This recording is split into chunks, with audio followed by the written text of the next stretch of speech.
안녕하세요. 강신우의 교회음악 강의를 맡아 진행하는 강신우입니다.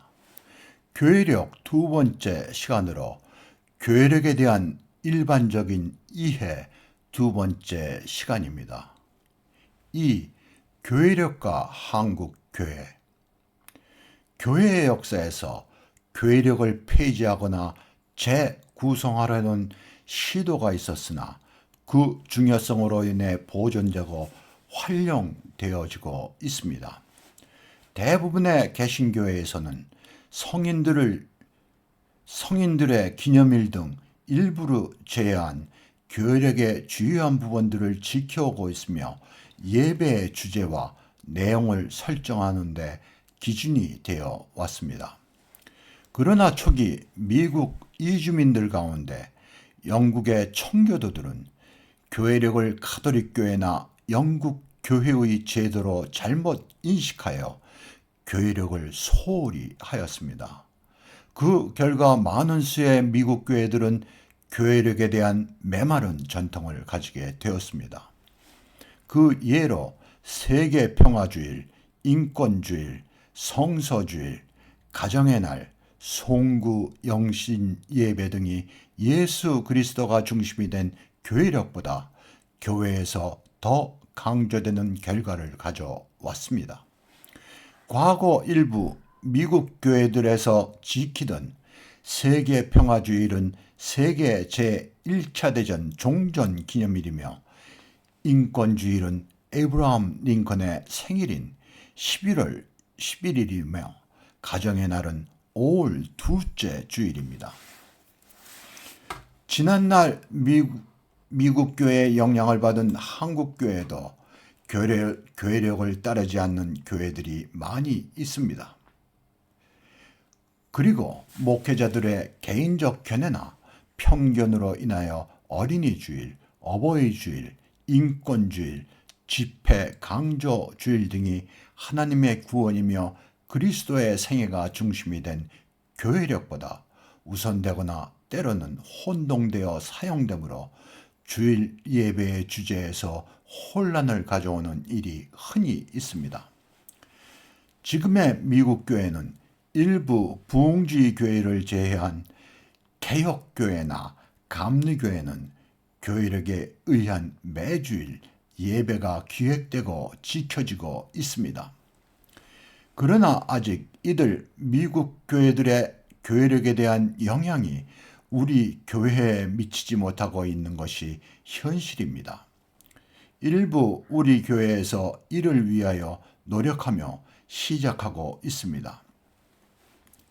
한국 교회에서 목회자에 따라 교회력에 관심을 보이기 시작하는 교회가 일부 있으나 그 교회들도 교회력에 의한 절기의 색깔 정도만 지키고 있으며 교회력을 예배의 주제로 활용하지 못하고 있는 초기 단계로 볼 수 있습니다. 이는 많은 수의 한국교회 목회자들이 교회력에 대한 이해나 관심이 부족한 데서 그 이유를 찾을 수 있겠습니다. 다른 이유로는 교회력을 따를 경우 설교의 선택이 자유롭지 못하고 내용에서 제한을 받을 수 있는데 그것이 더 큰 이유라 생각됩니다. 이를 위해서 목회자 개인들의 노력보다는 교단 차원의 시스템에 의한 지원이 필요하겠습니다. 오래전 나의 선배되는 교회음악 지도자였던 그는 자신의 교회에서 3주 전에 담임 목회자로부터 설교의 제목과 내용을 받아 성가대 찬양을 준비한다는 것이었습니다. 그때 그것은 나에게 신선한 충격이었습니다. 지금 와서 생각하면 과연 이러한 일이 오래 지속할 수 있었을까 하는 생각입니다. 세계 대부분의 교회들이 교회력에 기초한 성서 일과에 의한 예배를 드리고 있어 그 선배분의 번잡하고 지속하기 어려운 일이 필요치 않은 것입니다.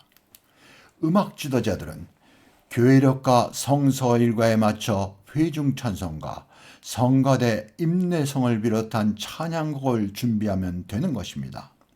이러한 이일은 마치 두 개의 톱니바퀴가 서로 맞물려 돌아가듯 정확히 그 내용이 일치하는 것입니다. 이것이 교회에서 예배와 관계된 시스템인 것입니다. 성서 일가에 의한 예배를 드리면 교회 음악 지도자들은 회중 찬송가 성가대를 위한 음악을 미리 기획할 수 있는 것입니다. 실제로 많은 외국 교회의 홈페이지에 들어가서 보면 짧게는 한 달 혹은 한 절기 기간 동안의 성가대 찬양곡들과 회중 찬송 그리고 오르간 볼룬타리까지 준비되어 미리 알리고 있습니다.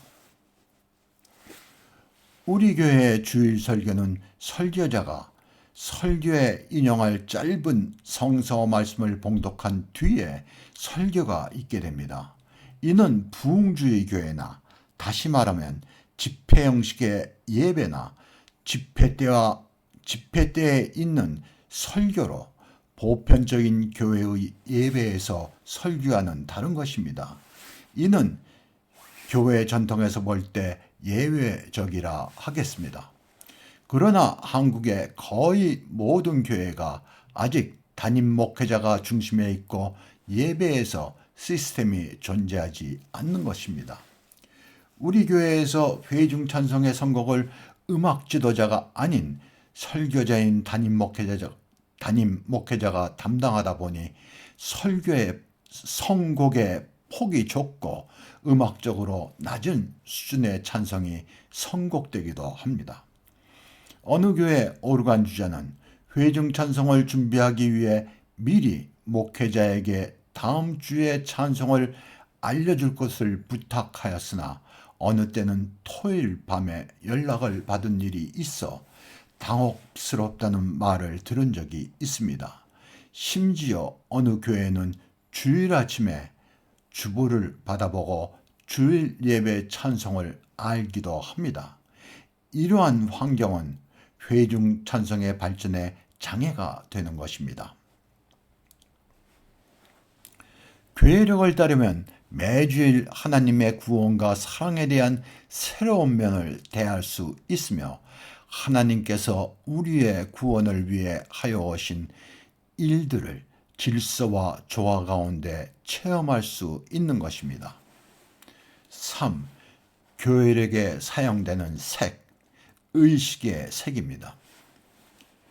교회에서 절기를 나타내는 방법 가운데 하나는 절기를 상징하는 색, 즉 의식의 색입니다.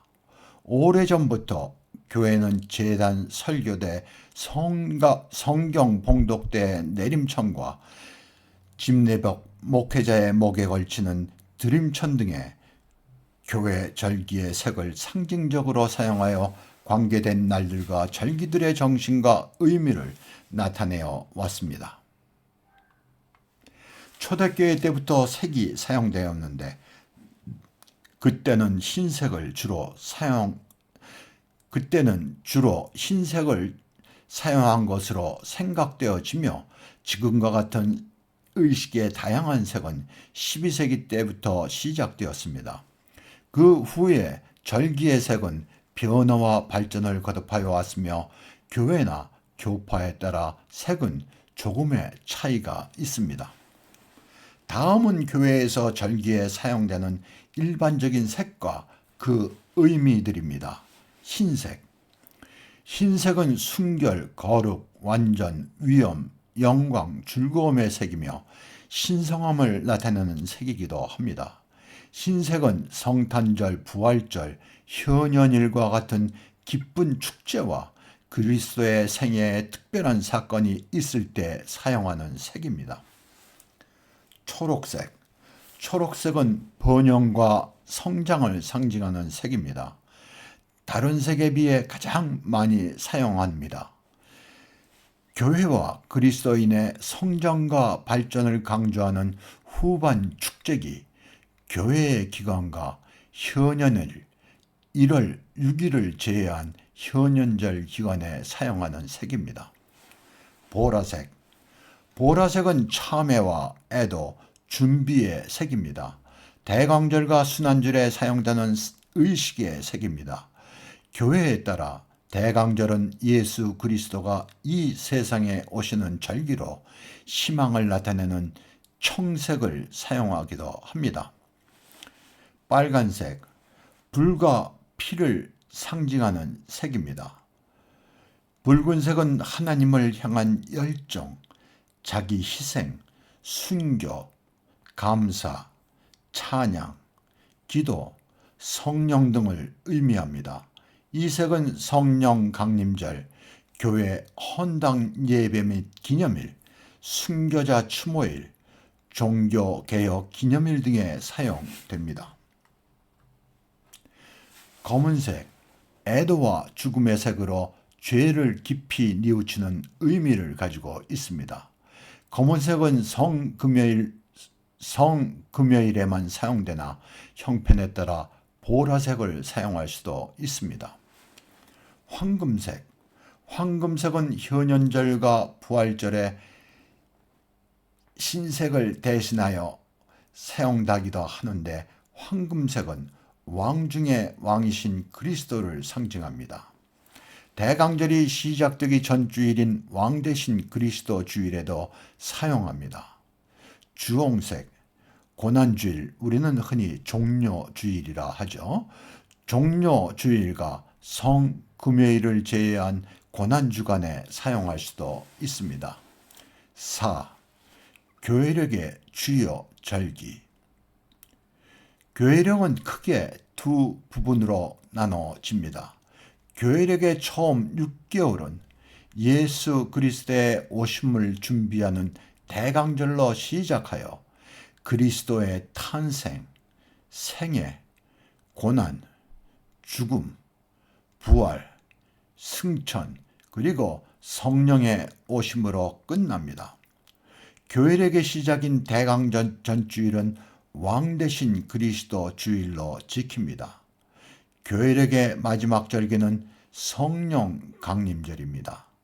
성령 강림절 다음 주일은 성 삼위일체 주일로 교회의 삼위일체 교리를 기념하는 주일입니다. 이 기간은 그리스도의 생애와 관계된 중요한 사건들이 있는 기간으로 전반 축제기 혹은 그리스도 기간으로 불립니다. 교회력의 후반기는 성령 강림절로부터 대강절 전까지입니다. 이 기간을 후반 축제기 혹은 교회의 기간이라 합니다. 이 기간은 신앙생활의 그리스도적 훈련을 중심으로 교회 생활과 성장에 중심을 줍니다. 이 기간의 주일들을 성령 강림절 후 첫째 주일, 성령 강림절 후 둘째 주일, 성령 강림절 후 셋째 주일 이렇게 불리고 있습니다. 다음 강의는 교회의 새해를 시작하는 대강절에 대한 강의를 시작으로 주요 절기의 내용과 이와 관계된 찬송으로 지금 사용하는 찬송가에 있는 찬송들과 새로운 찬송들을 소개하려 합니다. 여기서 소개되는 찬송은 표준 찬송으로 우수한 찬송들이며 우리 찬송가에 있는 미국 복음가는 제외하였습니다. 이는 교회의 절기를 이해하고 예배에서 찬송을 선곡하는 데 도움이 되겠습니다. 감사합니다. 강의를 마치겠습니다.